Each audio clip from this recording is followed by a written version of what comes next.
So, hello guys, welcome back to another episode of the Beyond the Pitch podcast.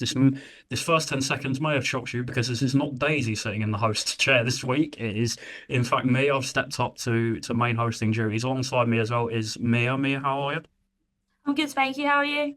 Yeah, all good, all good. Excited to get this one to get this one recorded. I think it's going to be the start of, hopefully, in anyway, the start of a decent partnership. We are joined by Chloe Watts, her Game 2 ambassador for Bristol Rovers Women. Chloe, how are you? I'm good, thank you. How are you both? Yeah, we're all good. I think we're both sort of on respective ends of the men's North London derby that has just taken place yesterday. So we won't dwell on that too much. Just gonna jump straight into it, Chloe, and sort of ask about where sort of your first memories, where did your football journey start, and then from then, how did you get into following women's football? Yeah, absolutely. So my kind of background with football, if you will. So I'm a Bristol Rovers fan, of course. I have been going now to the Mem for many years with my dad. We've kind of been like all around the ground and stuff like that. Like I remember back in the day when we used to literally like buy the tickets online, like right at the last moment, and be like, should we go down the Mem? Let's go down the Mem. And then, yeah, we ended up getting season tickets. So we now sit over in the West Stand and we've been season ticket holders for like the past 4 or 5 years. And it was through that introduction to like Rovers and everything and going to those games with my dad that back in 2019 I was actually introduced to the women's team because for a while Bristol Rovers hadn't actually had a women's team, and then the community trust had actually reformed them, so you had the likes of Adam Tutton, Nath, who's now the manager, and then also another guy called Matt had reformed the team and kind of brought back women's football to Bristol Rovers. Yeah, perfect. You say kind of they obviously never had that. Just kind of touching on that. Is that kind of a special thing to kind of have that back in Bristol now? Yeah, absolutely. I mean, I'm not 100% sure on the backstory as to what happened with the previous team, as I know we ended up having to go, it went from Bristol Rovers women to Bristol City women's. But it was just a little bit Oh, back when I was kind of a bit too young for it, and all that. So, yeah, to kind of have that break for a while and not have like the presence of a women's team at Rovers was quite a hard thing to look back on and everything. So for us to kind of have that team be reformed and have that presence again of women's football at Rovers is something that for me I really cherish a lot. Brilliant. So Chloe, can you describe her game two to people who haven't heard of it before? Yes, absolutely. So her Game 2 is a campaign to tackle sexism in football and champion women in sport. Over the past few years, we have branched out into numerous different sports now. We're not just limited to football. So we've got like her Game 2 rugby, cricket, and ice hockey, but to kind of focus solely on the football element of it. The campaign launched back in May 2021. We launched on the day of the FA Cup final. And the response to that was just incredible. Like, I can't remember the exact statistics off my head, but they are just insane. And we really got a lot of traction from that, and just kind of like the campaign's really grown over the years. So we're now partnered with 73 out of the 92 clubs across the Premier League and EFL, which is amazing. And we do a lot of work with them and our ambassadors to kind of really help make women feel safe at football and included and welcomed. And there's all different stuff that we do, like dedicated fixtures and everything, to really just kind of help promote what we're about and just making football that safer space for all. Ah, lovely. Have you seen a big difference in her game two as a brand going forward since the Lionesses won the Euros and made it through to the World Cup final in 2022 and 2023? Did you see a big difference in when you first started to how it is now? Yeah, absolutely. I think the achievement of the Lionesses has just been incredible, like absolutely amazing. And we've really now seen a spotlight on women's football, and we're getting a lot more stories of young girls who really want to get involved in football. They want to play for their local teams. We're partnering with loads and loads of grassroots teams, like local women, local girls teams and everything, and just kind of like really seeing that excitement build now. So yeah, there's definitely been a really positive impact from the Lionesses. They're quite good at that, aren't they? Inspiring the next generation. They haven't done too bad at that over the last couple of years, have they? They've done very well. So you briefly touched on it there. Well, hopefully most, if not every club has kind of a ambassador forward slash advocate, you'd call it, for her game too. So from my understanding, that's somebody that represents that club within the her game too community. So when it came to you and your role of that at Bristol Rovers Women, how did that kind of come about? Like, was there a moment where you realised that that is what you wanted to do, or? Yeah, I mean, I've got quite a funny little story, I guess, of kind of how I started out with the campaign. So I started out actually as an advocate back in March 2022, where it was just kind of under like the general Rovers umbrella and stuff like that. So we worked with both the men's and the women's teams. Just to kind of name a couple things that we did. We did like dedicated fixtures where we brought the women's team to the men's. So we had our first ever one was a double header fixture. We had Bristol Rovers men playing Forest Green men.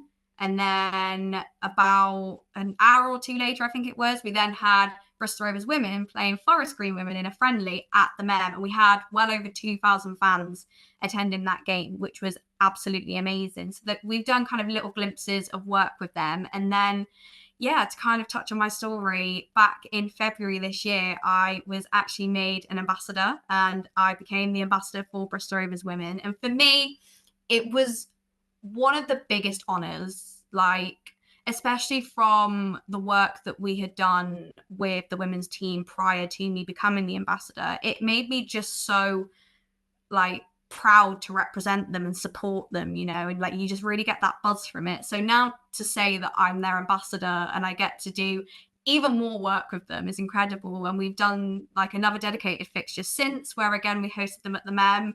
We had over 1.6 thousand gas heads attending that, and it was just the best day. They had come off the back of an extremely dominant season and they'd won the league and like they lifted the trophy on the pitch. It was just brilliant. So yeah, that's kind of like my story in a nutshell, if you will. That's fantastic. That's even put a little smile on my face. So I'm sure all the listening gas heads will have a smile on their face as well. Just for almost my own sanity as much as the listeners as well. Is there sort of a marked difference between the roles of advocates and ambassadors within her game too as well? Yeah, I would say so. So I think kind of the big thing for me is really I take on a lot more responsibility now. Like we have an incredible team of advocates who help both myself with the women's team work and then Kaz and Lucy with the men's team work. And they do an amazing job in supporting us. They'll come to meetings with us, help organise fixtures. They'll be there if we've got things like stalls on and everything. But one of the big things for me with being an ambassador is also just being a role model. You know, like we have that voice, you know, and we're speaking with the club a lot. And we want to be that role model for women attending football and like young girls and stuff like that. So there's definitely that kind of level of representation and everything which comes from being an ambassador. Brilliant. How does it feel working with her game too for a club that you support as well and have been watching for a very long time as well? Do you think that makes a difference in how you are and really passionate about wanting to promote women's football, especially to Bristol Rovers as well? Yeah, absolutely. It's one of the best feelings in the world. Like this club is my everything. Like it's my life, you know, and being able to work so closely with them and working very closely as well with the women's team now, it's amazing, you know, and it's something that I think every day it still doesn't quite feel real, you know. So yeah, I feel like the only way that I can really describe that is an honor and just like I can't wait to see what the partnership has in store now. We've got some exciting things in the pipelines that I can't tell you about just yet. But yeah, expect big things from us. And yeah, I'm so excited to just keep championing the women's team. Brilliant. Your story is so inspiring, especially for a player myself that has been so amazed and so happy about how the women's game has grown, especially in the last 2 years as well. It's been so amazing to hear. But like, what does your role as the ambassador of Bristol Rovers entail at this stage of time? Yeah, so one of the big things that I do with my role is organising dedicated fixtures. So we'll take this year, kind of as I touched on earlier, as example, doing a lot with kind of liaising with the club and everything, and kind of getting the ball rolling with that. How can we champion the women's football? What can we do? Like, how do we get fans through the door and everything? And just kind of like setting up a day of celebration for the women's team and stuff like that. So that's one of the big things that I do as kind of like part of my ambassador role. Yeah, good, perfect. I mean, it sounds like you've all got all bases covered pretty much.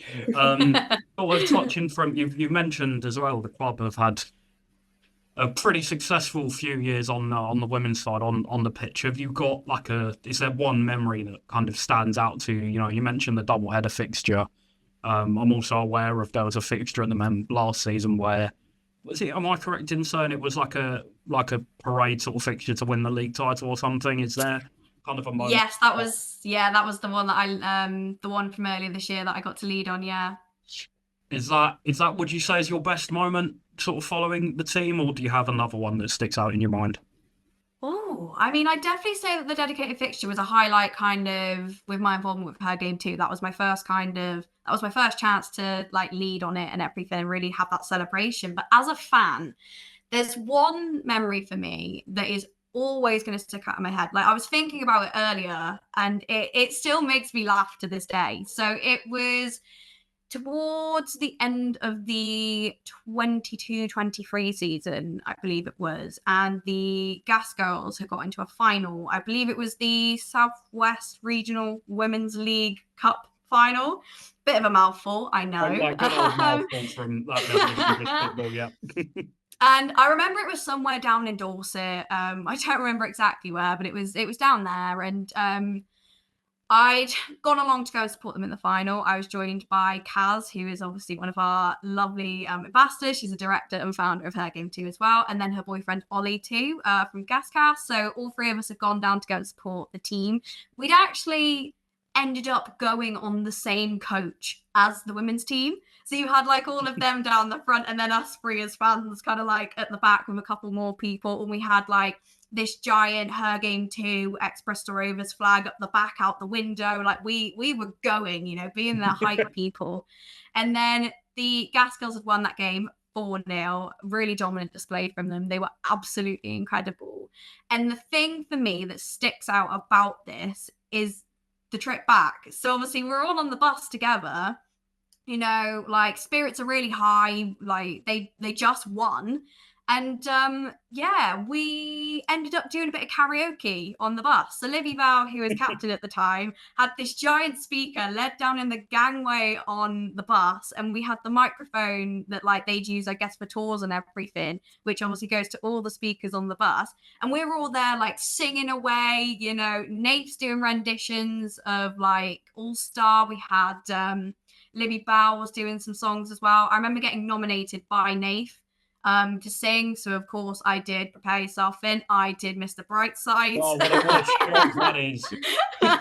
Shock horror. And just being able to party with them like that was the best thing ever. I just remember like being down the front, like singing with them all. Everyone's just like celebrating, we're talking. And for me, like those are really special memories that I'll always hold close to my heart. And it's one that like I love telling that story about because it's not every day that you get to say that you did karaoke on the bus of your women's team. That's one of the big differences for me.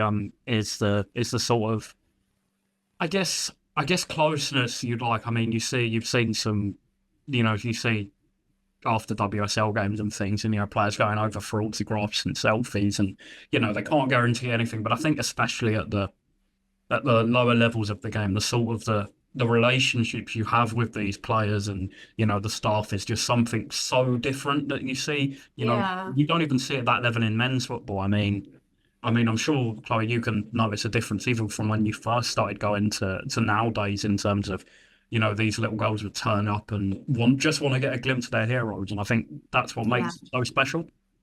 Yeah, no, for sure. And I think especially now with holding things like dedicated fixtures and all that, and just having young girls across Bristol being able to go and watch the women's team and idolize those players and one day be like, I want to be like them. I one day want to play for Bristol Rovers Women's. Like, I want to do what they're doing. It's just something that I think for me is so special, you know, and especially being a fan and then an ambassador, it's something that I really look upon with just a lot of just admiration for. So you've had fan ambassador. So next on the food chain is naturally what, board member, or what are we talking Oh goodness. I mean, who knows? Who knows? Sky's the limit. Absolutely, and I 100% agree with you.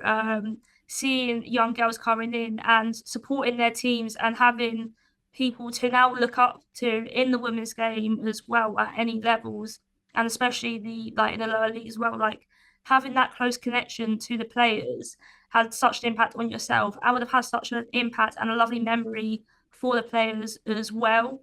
But Bristol Rovers, they've come under new ownership recently. How has that affected the women's team at this stage? Yeah, it for me, I remember the day that the news came out about it, and seeing that notification saying that the club had taken over the women's team, and it was just incredible, you know, especially with they'd had such a dominant display in the league last year, of course, winning the league, and just, you know, taking that next step up to what I believe is the fourth tier. Of course, there's the kind of side effects that come with that, if you will, in the sense of obviously they were going to need things like more financial backing and everything, you know. Adam Tutton and, you know, like the community trust have done an amazing job with where they got the women's team to and just reforming them. And so having that now, like financial backing from the club and everything, and being under the umbrella of Bristol Rovers is amazing, because we really now have that one club mentality. You know, it's the men's team and the women's team. It's brilliant. It's all under one roof. And the big thing for me that came out of it is that they are now playing all of their games at the MEM. So we're not just talking dedicated fixtures. We're talking league games, all home league games, and now at the MEM, which is brilliant. They used to play at a place called Lockley Sports Centre, which was quite limiting with how many fans you could get. It was kind of like a little tiny terrace, and if it was raining, you would know about it. I found myself caught out a couple of times when watching the women's team in the rain.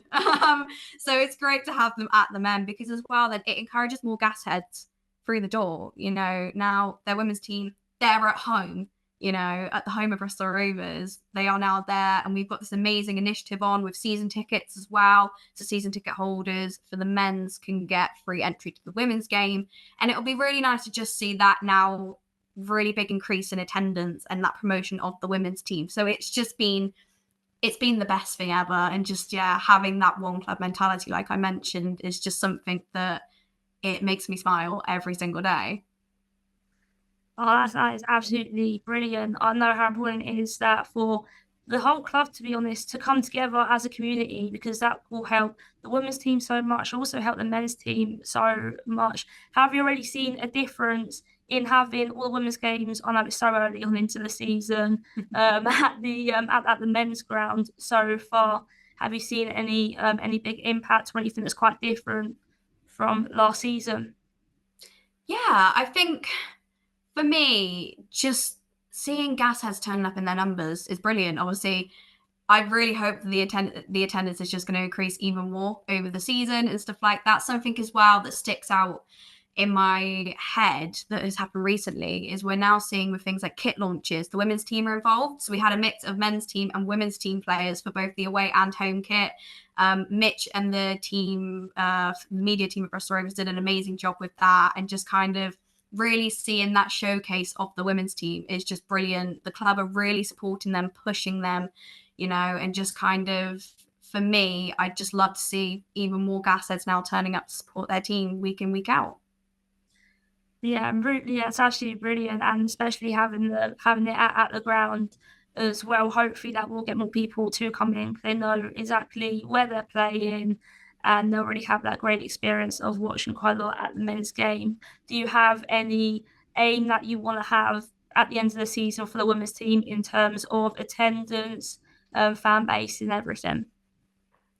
Ooh, I think kind of like I've touched on, I'd really just love to grow the attendance even further. Obviously, at the moment, I don't have statistics, but I'd love to really just grow that attendance even more, I'd really love to hold another dedicated fixture as well and really push and champion this team, because we have an incredible team at Bristol Rovers. It's a really lovely group. I think it's really exciting to watch because you never quite know what's going to happen. And just kind of, for me, I think just celebrating them, really kind of pushing the message to the gas heads to come and support their women's team. Something for me is just, that's my key aim, and just supporting that group of players for sure. Yeah, 100%, especially with getting promoted as well into that league jump as well. Have you noticed much of a difference in terms of what you need financially and just travel and everything? Have you noticed quite a lot of difference in the league jumps as well? Absolutely, yeah. And I think we kind of saw that with the sense of the takeover of the team. We're now in, as I said, tier 4. So we're competing with the likes of, I think, Bournemouth's in this league. We've got Swindon. There's quite a few kind of big names in this league. So it is that big step financially, which now we are getting from the club, which is brilliant to see. Obviously, getting the facilities of being at the main ground and everything. And just kind of, there's really been that spotlight on Bristol Rovers women's, which is just, as an ambassador and just as a fan, has been brilliant to see. But yeah, there's definitely been that big step up, but it's really nice to see how the club has supported the team with it. Absolutely. I mean, yeah, we don't want to take up too much of your time, Chloe, and as you know, thank you so much for coming on and chatting to us. We have a last question that we ask every guest. We've asked Robert Villahan, Spurs women's manager, this. We've asked Chris Hames, Hull City women's manager, this, among many. And we always tend to get varying answers, which always intrigues me. And I think you may have already touched on yours a little bit, but what makes women's football so special? So this is one that I have been pondering on over basically the whole day. It has been on my mind nonstop because I wanted to make sure that I gave a really good answer for it. And there's so many different things that I could say as to why it makes it so special. And I think for me, seeing the spotlight that has been put on women's football, has been incredible. And hearing stories about young girls being inspired by the Lionesses and just kind of how much support they've really gathered, and just, seeing them inspiring the next generation is something that for me is so special to see. And it's really amazing now to see that women's football is getting the traction and the attention that it deserves. They've proved they can achieve amazing things. So for me, it's the excitement of it. And just, as a fan, seeing how much now it's really going to develop and flourish over these next few years. If that isn't the perfect way to end it, I don't know what is. Chloe, thank you so much for coming on. We really, really appreciate this. And Mia, thanks for jumping in the hosting chair as well. Fantastic job. No worries at all. Thank you for having me as well. And it was great to hear how enthusiastic you are about the growth of women's football, and especially working for a team that you support as well. I absolutely loved how enthusiastic you are about it all, and it is so inspiring to myself even, and that'll be so inspiring to everyone watching this as well. Amazing. Thank you both.